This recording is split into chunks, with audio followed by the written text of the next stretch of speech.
Supreme court ने योगी आदित्यनाथ सरकार को लगाई तगड़ी फटकार। योगी आदित्यनाथ की रिपोर्ट से सुप्रीम कोर्ट नाखुश। कोर्ट के जजों ने योगी आदित्यनाथ को डांटा। कोर्ट ने योगी सरकार की स्टेटस रिपोर्ट पर साधा निशाना। लखीमपुर कांड पर बुरी फंसी उत्तर प्रदेश की योगी आदित्यनाथ सरकार। सुप्रीम कोर्ट का योगी सरकार पर चला हथौड़ा। सदमे में पीएम मोदी, गृह मंत्री अमित शाह। अगर आप भी बीजेपी की गलत नीतियों का विरोध करते हैं तो लाइक कीजिए इस वीडियो को और चैनल को सब्सक्राइब करने के बाद घंटी बजाना बिल्कुल ना भूलें। बढ़ते हैं पहली खबर की तरफ। योगी सरकार की रिपोर्ट से सर्वोच्च न्यायालय नाखुश। रिटायर्ड जज की निगरानी में जांच का दिया सुझाव। दरअसल योगी सरकार की रिपोर्ट से सर्वोच्च न्यायालय नाखुश। रिटायर्ड जज की निगरानी में जांच का दिया सुझाव। देश की सर्वोच्च अदालत ने सोमवार को उत्तर प्रदेश सरकार की ओर से लखीमपुर खीरी में हिंसा मामले में दायर एक स्टेटस रिपोर्ट पर निशाना जाहिर किया। सुप्रीम कोर्ट ने इस मामले की जांच की प्रगति को लेकर नाखुशी जताई। कोर्ट का कहना था कि जांच की प्रगति हमारी उम्मीद के अनुरूप नहीं हो रही। सुप्रीम कोर्ट ने लखीमपुर हिंसा मामले में अलग अलग एफआईआर में गवाहों की मिलीभगत पर असंतोष व्यक्त किया है। साथ ही जांच की निगरानी के लिए पंजाब और हरियाणा हाई कोर्ट के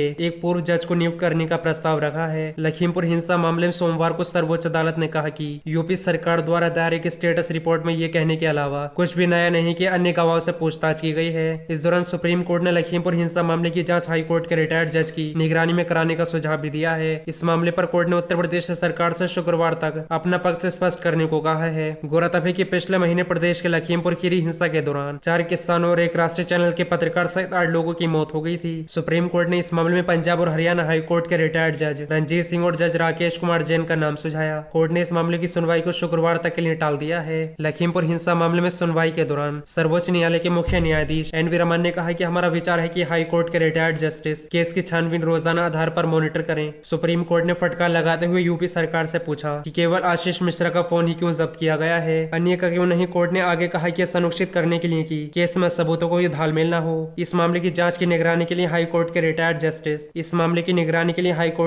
जज को नियुक्त करने की इच्छा रखते हैं। बढ़ते हैं अगली खबर की तरफ। योगी आदित्यनाथ के खिलाफ चुनाव लड़ूंगा, कुछ भी हो जीतने नहीं दूंगा। भीम आर्मी के चंद्रशेखर आजाद की चुनौती। दरअसल यूपी चुनावों के मद्देनजर भीम आर्मी के प्रमुख चंद्रशेखर आजाद ने एनडीटीवी से खास बातचीत में कहा कि मैंने फैसला किया है कि मैं यूपी में मुख्यमंत्री योगी आदित्यनाथ के खिलाफ चुनाव लड़ूंगा। मैं योगी को जीतने नहीं दूंगा, चाहे कुछ भी हो जाए। मैं बाकी विपक्षी दलों से भी अपील करूंगा कि योगी के खिलाफ मेरा समर्थन करें। योगी ने 4.5 साल में जनता को परेशान किया है। मैं चाहता हूं कि हमारा गठबंधन मायावती की बसपा के साथ हो। हम नहीं चाहते हैं कि बहुजन वोट बटें। मैंने लोकसभा में कहा था कि मोदी जी के खिलाफ चुनाव लड़ूंगा, तब मेरा दल नहीं था। मुझे पता है कि बहन जी मुझे पसंद नहीं करती। हमें हर हाल में बीजेपी को यूपी में रोकना होगा। वहीं भाषा में छपी खबर के मुताबिक पिछले महीने ही चंद्रशेखर आजाद ने कहा था कि उनकी पार्टी प्रदेश में सत्ता में आई तो वे मुस्लिमों को आरक्षण और किसानों को न्यूनतम समर्थन मूल्य एमएसपी की गारंटी देंगे। आजाद ने अपनी पार्टी के महासम्मान को संबोधित करते हुए ये भी दावा किया कि प्रदेश में उनकी सरकार बनेगी तो जेवर हवाई अड्डा का नाम राजा मिहिर भोज के नाम पर